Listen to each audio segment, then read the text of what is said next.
maalumaan nyaadha yaaboo. Gaddoo kana qaba akka marraa. Boonaa badhaa eeggadhaagaa. Sagaraa boonaaf hin seene. Yoon fixadhe maaliin godha ajaa keessaa? Hayi. Boo Jamiil, sagaraa keessaa kana turuu maali? Moo wifi jira? Maal daawuloon goote? Wifi jira. Paaswordii si kannu? Naa kanni. Hodho. Paaswordii kanan takkaaf hin kannin. maal laaf kanni? Khaleeta kanaa kanni? Intal laaftumatti khaleeta kanaa kanni jetta? Hanqalii si fakkaati moo karamella moo buskuta? Hayi. Haasoo qabda. Intal maraattuu dhaahee ati waan hin singee hunda amanta. Siin jaaladhaan sahiha. Siifan du'aan immoo da'iifa. Maal jechuudha naaf hin galle? Barmataa jabaattaa siif hin galu. Ma'anaan dubbii tanaa akkana jeesii himuu gabaabumatti siif hin kennu. Rabbi si haa kennu. Habiibti fiqir iska maqaabirii izzaa'u yiqirii. Kolkolaw maraattuu lakaa jiradhu. Saati namicha na hanga yoomii forshoo dhugaa bultee halkan leelii daddaaqaa naa galta.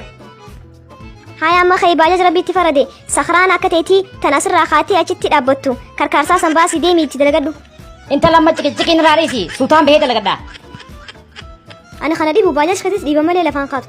Atis ganamu ani sakaasu malee daftee lafaan kaatu. An dirqama milishaa fideetii lafarra si dhidhiichisee sakaasu qaba. Amma ka'ee mee lafa. Intal filiis yaafattaa yaa razzaaqin ciqinciqiin irraa dhiisi. Beenzilliin jiru baajaaj fincaan fincaan itti nagadhee oofaa. Ficaan farshoo cincawaan san kaasuu hin dhabu itti neexee maaf hin laalle Mr. Biira. Habibi, baga gammattee doktarri lakkuu garaa qabdanaan jedhe. Yes, alhamdulillah. Abbaa ilmaan lamaa ta'eeqa. Baga walumaanuu gammanne Habiibti. Maqaa afaan nama guutu maal baastaaf? Maqaa afaan nama guutu. Maaliin baasaaf? Maalumaan baasaaf dhiiroo. Maaligaa Habiibti maqaa afaan nama guutu maleen ta'u? Eeyyeen maqaa afaan nama guutu malee hin barbaadu. Maqaa afaan nama guutu kan dhiiraatiif dubbaa kan dhalaatiif dabbaa lakkuun teenya dubbaa fi dabbaa.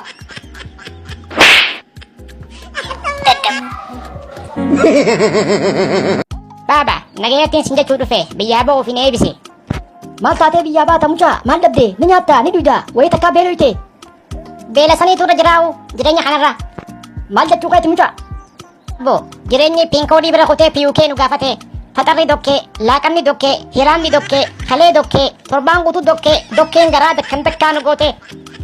I don't feel okay when I eat dokkee. Silaan doktara bira dhaqee dhiiga kiyya laasise dokkee deebi'uu hin dhabu. Baaba nagayeetti aan deemu kiyya.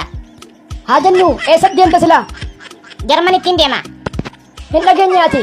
Jarmiin si dura jarman jirti. Piizaa fi bargaraas nyaattu. Si keessaa nyaatti. So you are always hanti. Izzaa'u yiqirii. Kolkolaw maraattuu lakaa jiradhu.